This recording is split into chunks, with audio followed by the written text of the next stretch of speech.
Hi guys. So tonight for dinner, I'm making beef stew, but I am using from the Savory Spice Shop, which is one of their Spice and Easies. See, Spice and Easy. I love these things and I really do have to use more of them. I do have a lot. I don't use them as much as I should, but it's a Sunday pot roast and you need a chuck roast, onions, and beef broth. So it tells you what ingredients you need on hand. And then it gives you the instructions on the back. So I do not have a chuck roast, but I do have this beef round eye. I wanted beef stew meat, but they didn't have any at Costco, so this was my replacement when I did the Instacart order. It does have some fat to it, so I'm going to cube this up. I think one will feed us, and then I'll cube the other one for another meal. But I'm going to make it as a Sunday pot roast, although it'll be a beef stew. Now, they want you to put it in the slow cooker, and I pulled out my slow cooker. I have not used my Ninja slow cooker in a while, so there was actually dust on it. But this would be 7 hours if it was just a chuck roast, and so it'd be less than that since I'm cubing it up. So I got my onion. I have my bouillon to make the beef broth. I'm going to throw some carrots in there too, and then I'm going to make mashed potatoes with it. And that will be dinner tonight. Sliced up 2 onions because the 1 onion was definitely not enough. So 2 onions, and it says to put it in the bottom of the crock pot as the bed. And then I cut up one of those eye rounds of beef into cubes. So I'm going to add that in there. Right on top. Like I said, I really got to get more of these Spice and Easies and make them more often. There's a Thai chicken coconut soup I want to make, but I'm probably going to be the only one that eats it. And I don't want to open up one of those packages of chicken since, there's 5 of us and everything has to be balanced. If I open one, then that means there's a meal that's unbalanced because I won't have enough meat. So lay the beef on top. Then it says to pour this on top of the beef. Ooh, that smells good. Oops, sorry. 1 whole packet.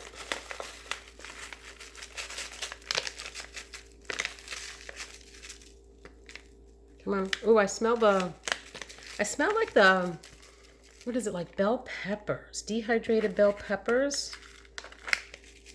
I smell that. There, make sure it's all out. Then it says to pour in 1 cup of beef broth. So I have my bouillon there. You know what? Let me wash my hands. I washed my hands. So 1 teaspoon of this beef bouillon with 1 cup of water makes 8 ounces, 1 cup of beef broth. So it only asks for 1 cup.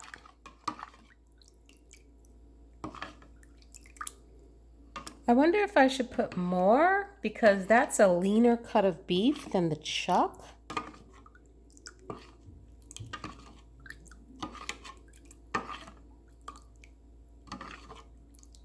All right. No, let me not do that. It'll dilute the flavors. So I'm going to mix that up and put it in there as best as I can. So I poured it in. Cover. It says to do 7 hours on high, but I'm not doing that because it's not a whole roast. So I'm going to do 4 hours on high because now it's all cut up. That should be okay. Yeah. All right. That's it. Set it and forget it. So the beef is ready, and I'm going to make some veggie blend in the micro steamer. I'll get that. I peeled and boiled some potatoes, so now they're nice and tender. So I'm going to put butter, salt, and milk and mash them. And then look at this. Ooh. Now the eye round is definitely a leaner cut of beef. So it is a little on the drier side. It's tender, but a little on the drier side, but it's still good. So there's Michael's plate. He put cheese. I shredded some cheddar cheese because they like their mashed potatoes with cheese, but he just smothered it with the beef. And I put some Hawaiian rolls out. And that's dinner tonight. Hey guys, so dinner tonight is waffles and chicken, or chicken and waffles. So I made a double batch of the Magnolia Table Volume 2 waffles recipe, and my Belgian waffle press is getting hot. Yeah, those are the big waffles. And then I have a bag of Costco crispy chicken strips. Well, Tyson crispy chicken strips that I got from Costco. They were on sale. Let me just get this oven going. Okay. So that's going to get hot. And here's the cookbook. Literally, when you open it, it automatically goes to waffles because that's what I make all the time with it. And that's dinner tonight. There it is. Now that is Southern. Hey guys, tonight's dinner is going to be chicken fajitas. John had requested it. I had gotten some chicken. I have the taco seasoning, and I have peppers and onions. We have some flour tortillas and some cheese and sour cream. So chicken fajitas it is. So I'm going to first start off by slicing up the peppers and the onions. Anything extra I'm going to freeze. And then I'll slice up the chicken in strips. So I have my peppers sliced, but I'm definitely not cooking all those. Sorry, I'm eating some cashews. I got some onions sliced and all the chicken. I got 2 cast irons getting hot. Got my avocado oil. Get that nice and hot. And my taco seasoning is on standby.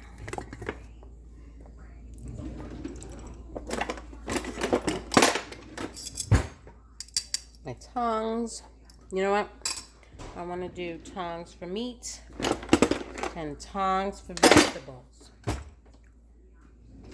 I know I have to have another tongs. Stick this one in the meat. Don't cross-contaminate. So,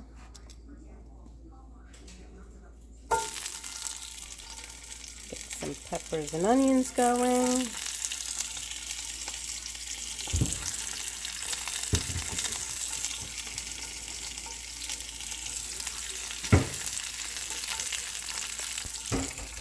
Oh, I think I'm going to get some garlic too.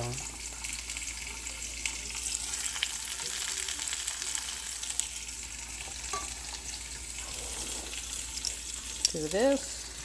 You know what? Here's my hands. Just easier. There you go. I love onions.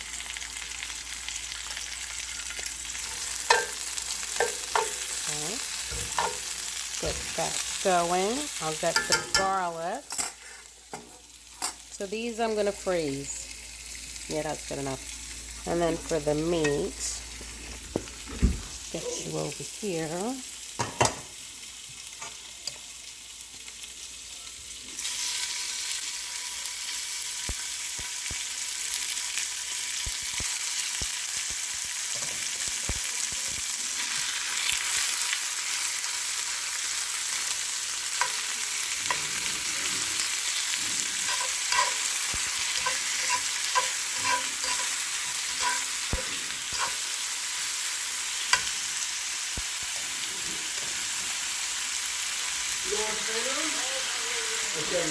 So, alright, let's get that cooking. I'm going to just add a little garlic in there. So there's my garlic. What noise?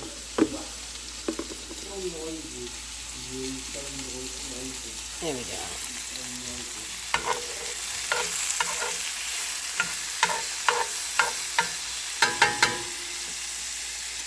And then I'm going to put a little bit of salt in the peppers and onions. Yeah.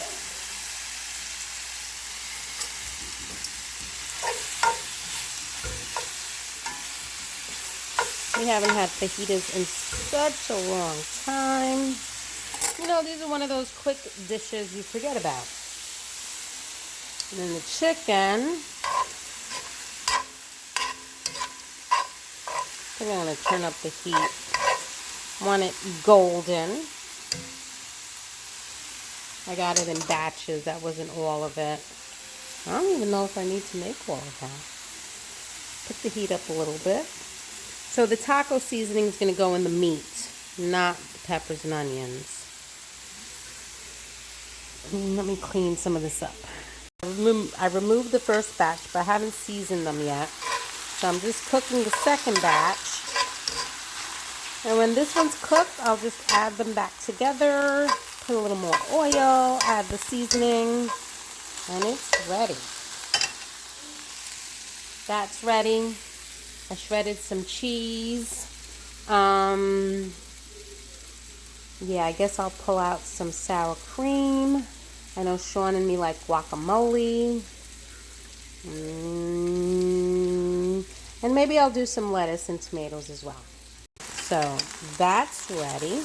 Now I can put this meat back in.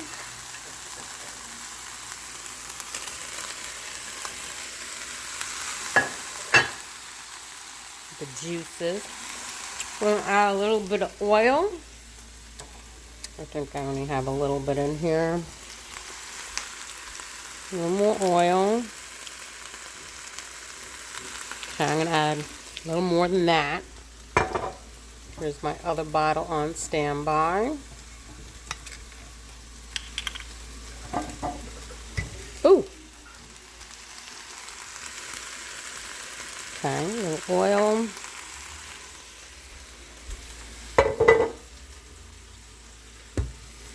Taco seasoning.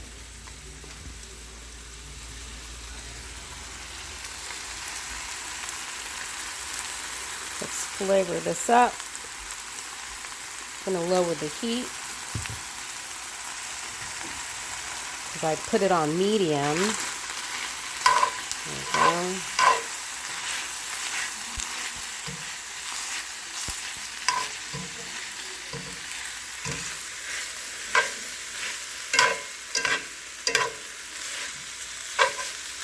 And maybe a little more.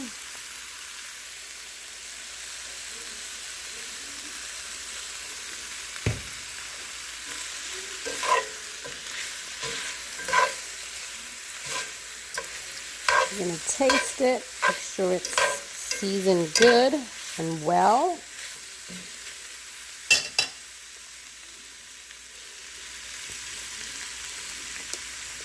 Oh, perfecto. All right. My dinner is ready. Oops, sour cream. Let me get that. And here's the guac and the tortillas. And that is dinner tonight. So they're pretty much like chicken tacos. I mean, basically fajitas, you just use the peppers and onions in the chicken with the wrap. And everything else is supposed to be on the side, but we're kind of throwing it all in there. Well, we're watching Jaws and they say we're going to need a bigger boat. I said we need bigger wraps. Yeah, bigger plate. Yeah. And that's dinner tonight. You're going to need a bigger mouth. And a bigger Hey guys, so tonight for dinner I made David Rocco's pizza. Not just two, because I only have 2 bar pans from Pampered Chef, but I made a third one.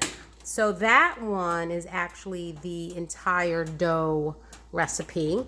And then this one was one recipe that I split into 2 pies. So you get a thinner crust. Otherwise, like I said, it comes out like a Sicilian.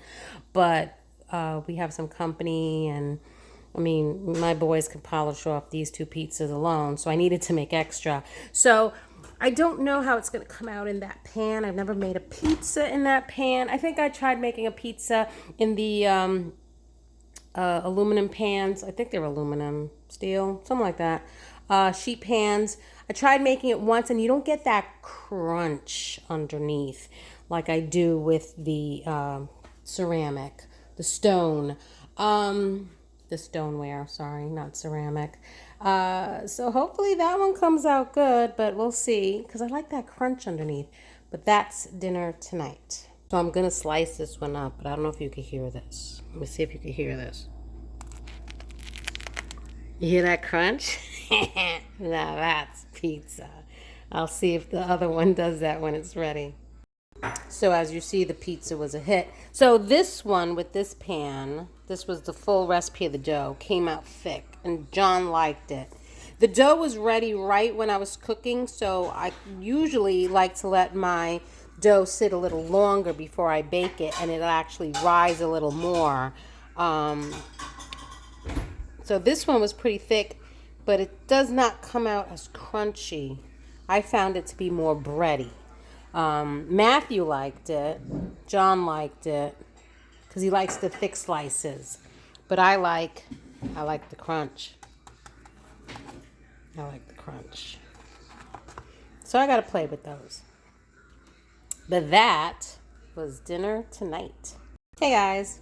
So tonight's dinner, I'm making Chef Rob's mustard pork cutlets, the panko crusted. Although I have regular breadcrumbs, I don't have panko, but this is the recipe that I follow. Love it. I don't follow it to a T, but I've made this recipe a couple times, and the boys like the pork chops like that, pork cutlets. And I'm gonna be doing a butternut squash side dish to go with that. Really, really easy. This recipe I saw on The Kitchen one time. I have a lot of butternut squash frozen from all those butternut squash that I got from my CSA in the fall that I had used as decoration. I had chopped them all up and I threw them in the freezer. So I make soup with it whenever, and I'm going to do this side dish, which I've done once and it was really good, so I'm going to do it again. This time I'll show it.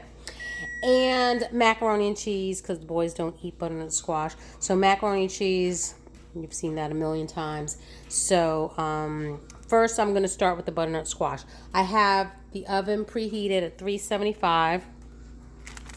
And this is the first time I'm actually making this dish with the butternut squash frozen. So it might take a little longer than it normally does.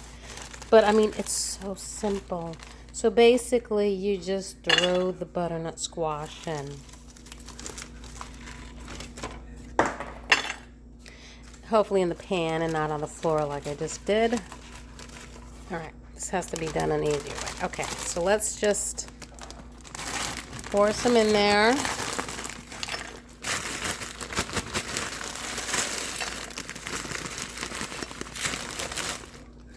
Yeah, some of this got really icy. Look at all that ice in there.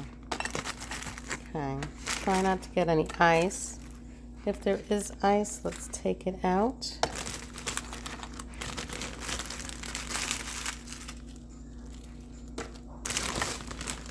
Come on.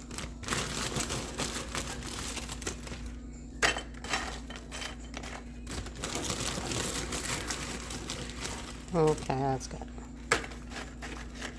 At least a layer. Okay, so there you go, layer. Then I'm going to put some pats of butter. So we're going to start off with that. Just a couple of pats of butter to get it. It's going to melt in there. Then I don't have fresh sage. I have some dried sage here. So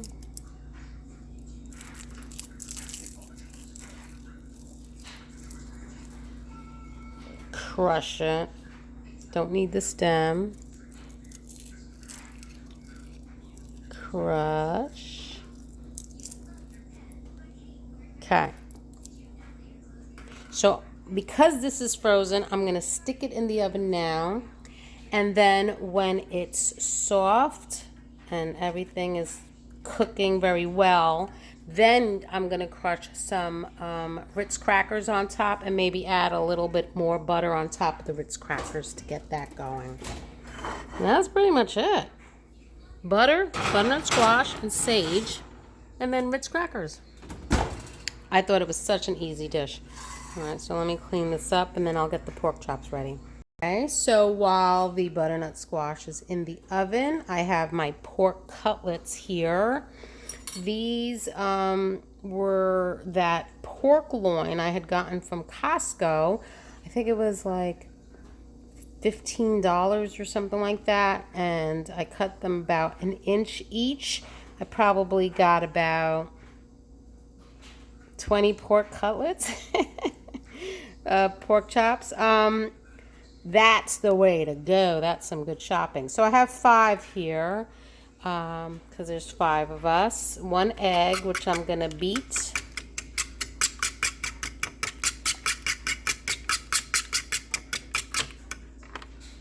Add a little bit of milk.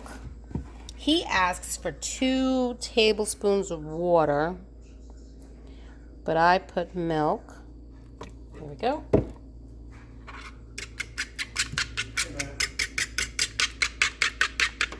There we go.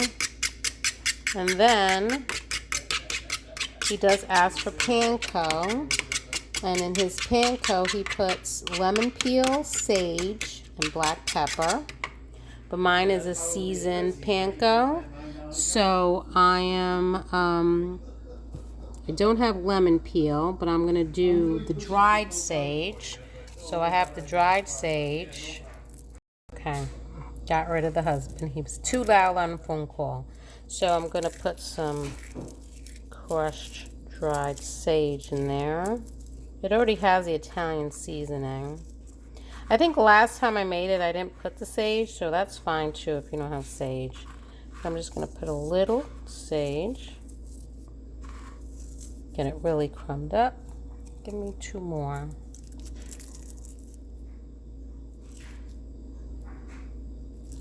Doing it with 1 hand. Okay. I was thinking about, since I don't have a lemon peel to put in the breadcrumbs, I was like, should I put some lemon juice in the egg? But you know what? I haven't done that, and I don't know if that'll... I don't know. I could do that one day. I'm not doing it today. Okay, so then in a jar or a bowl, equal parts mayonnaise. So I'm going to put like 3 tablespoons mayonnaise, and then 3 tablespoons Dijon. Oh, I don't have a lot in there. Oh, all right. Let me use 2 hands to scrape that out. I did have about 3 tablespoons. So there we go. Mix that up. And I wonder if this mixture, when you put it on the pork, I wonder if it just like kind of seals in the juices, because this tends to be a leaner white meat. And I know when it comes to pork, I like the dark meat because it stays tender and juicy. The white meat sometimes gets too dry. But when I do this dish, even though I bake it, it comes out tender and juicy. All right, so what you do, let me set this up, close my book. Oh, let me show you the book. So this is Chef Rob's cookbook, Simply Creative 2. I will link his Facebook page or the post that he did. He's selling these by Chef Robert Scott. Love this guy. See, and he even signed it for me before I left New York. Isn't that cool? He's the best. All right, so let me put my pork over here. Then I have my baking sheet. So now he fries them in oil, but I'm gonna put it in the oven. It just makes it easier for me. So first, what I do is I smear it on one side. gonna do this all one-handed, right? One side. Then put it face down. Smear the other side.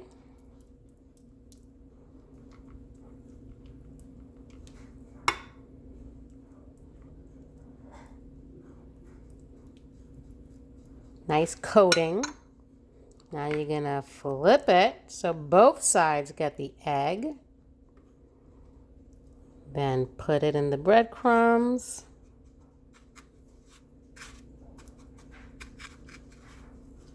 Get it nice and coated.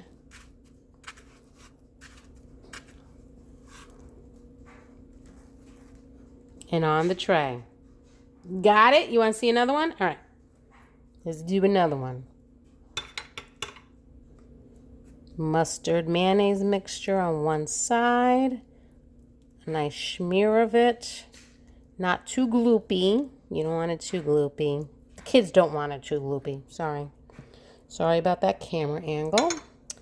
Then put the smear side down in the egg. Smear the other side. Flip it so they're both coated in egg. Oops, I might have to put more breadcrumbs in here. And then spread it on both sides.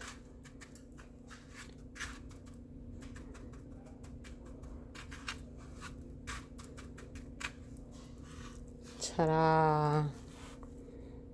These are pretty big too.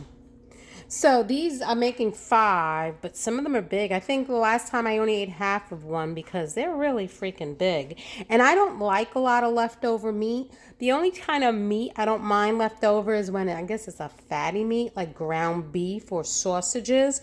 It heats up better. But when it comes to lean meat, even like chicken cutlet, I'm not a fan of reheated meat. So this is a dish that I do not want leftovers because I think the boys don't like the pork reheated either.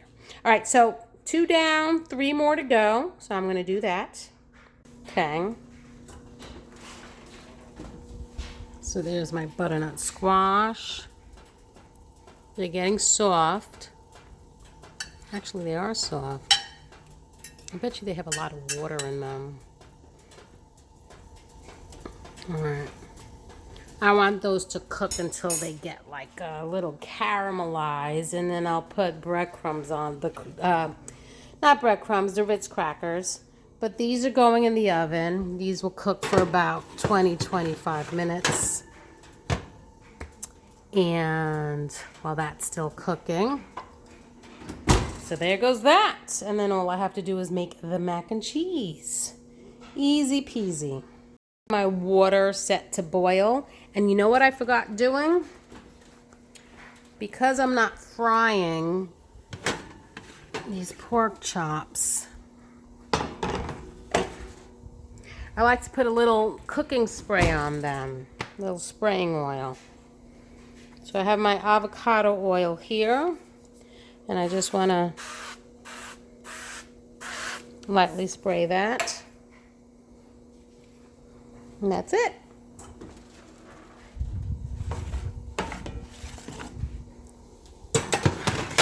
In it goes. Okay, so I hear it sizzling. It's gotten very soft and no water. So I'm gonna put a little bit of salt. And of course, if you have fresh butternut squash, do the salt first.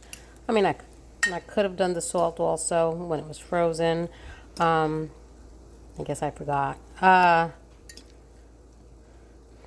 And I didn't want to add all the butter because I knew there was going to be a lot of water to the frozen. So now let me add a little more butter because this is a very buttery dish. So a little more butter. It's still not a whole stick. I'm going to use that for the mac and cheese. Okay. So butter. And then I need to crush some of these. My water's got almost out of rolling. And I have pecorino romano and cheddar already grated. I'm using the roux method because I don't have evaporated milk. So I'm going to do it the old-fashioned way. So let me crush these Ritz crackers and get those on top. There it goes. I need 2 hands, so I'm going to put that back in the oven until this gets nice and golden on top. I'm going to salt my water and get the pasta in there. So these have been cooking for about 15 minutes, and what I like to do is flip them. You know what, I probably could have put them on 400. I wanted them golden. All right, well, I'm flipping them anyway.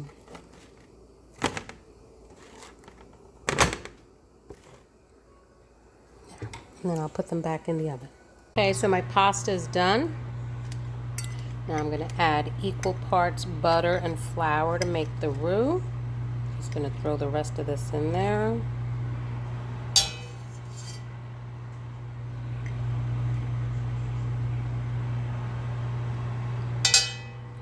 Get that melted.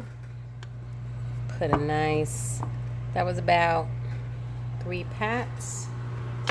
3 pats. So let that melt and mix. Let me get my milk. I'm going to cook this down. Cook the flour a little bit. Some of my noodles got stuck to the bottom of the pan. Oh well. You know what? Could use a little more flour. It's not supposed to look so buttery.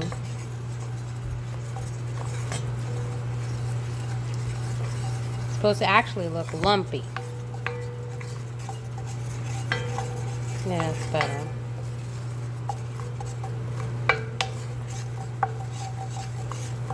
Yeah. So that's cooking. So then I got milk. I'm going to put milk, and I'm actually going to use some cream.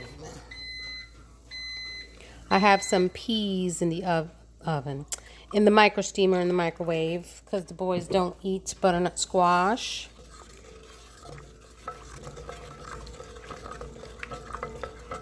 So I want to say that was about 1.5 cups of milk. You know what? Okay, that's fine. It's like a spotlight behind me. There. So the milk's going to thicken. Let me get this out of there.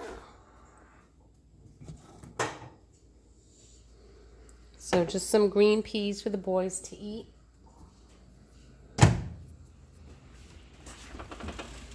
Oh, look at that.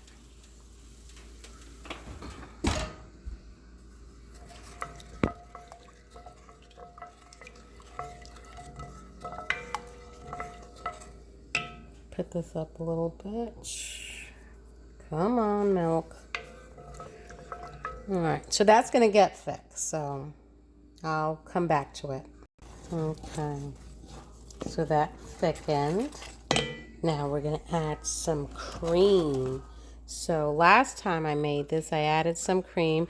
I do like when I make it with the evaporated milk, but I don't have any. So now I'm going to add some cream and let that heat up, and then we're going to melt the cheese in there. I noticed that with the cream, it comes out a little more creamier. It stays creamy longer. A lot of times when I made the regular roux with just the milk and you add the cheese, yeah, it's creamy when you first, finish making it and serve it, but then it gets a little lumpy and dry, So let that heat up, and then I'm going to add the cheese. You know what, I'm going to add the cheese now.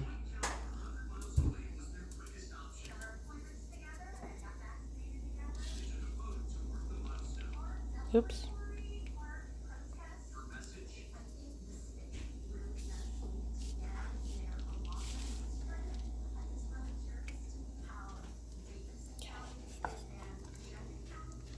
Okay.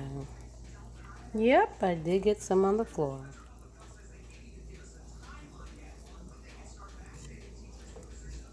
There we go.